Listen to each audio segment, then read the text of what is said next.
ડીસા તાલુકાના છેરડા ગામે ફરી તસ્કરોએ તરખાટ મચાવ્યો। વાઘેશ્વરી કાપડની દુકાનને તસ્કરોએ નિશાન બનાવતા છેરડાના વેપારીઓમાં ભારે આક્રોશ। પોલીસની નાઇટ પેટ્રોલિંગ પર ઉઠ્યા સવાલો।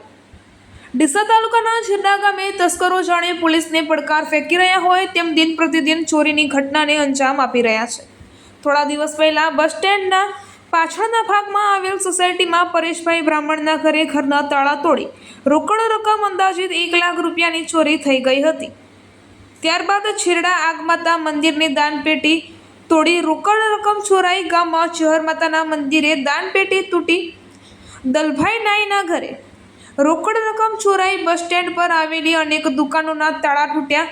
બસ સ્ટેન્ડ પરના વિસ્તારમાં આવેલ વેપારીઓની દુકાનના તાળા તોડી ચોરીનો પ્રયાસ કરનાર ચોરોના સીસીટીવી ફૂટેજ સામે આવ્યા હોવા છતાં પોલીસ દ્વારા હજુ સુધી ચોરને પકડી શકાયો નથી। ત્યારે હવે ફરીથી છેરડામાં તસ્કરો સક્રિય બન્યા છે અને આજે બ્રાહ્મણ સોસાયટીની આજુબાજુમાં આવેલ વાઘેશ્વરી શોરૂમ કપડાની દુકાનમાં રોકડ રકમ અંદાજિત 7,000 અને કપડા રાત્રે દરમિયાન તસ્કરોએ શટર તોડી રોકડ રકમ લઈ ફરાર થઈ ગયા હતા।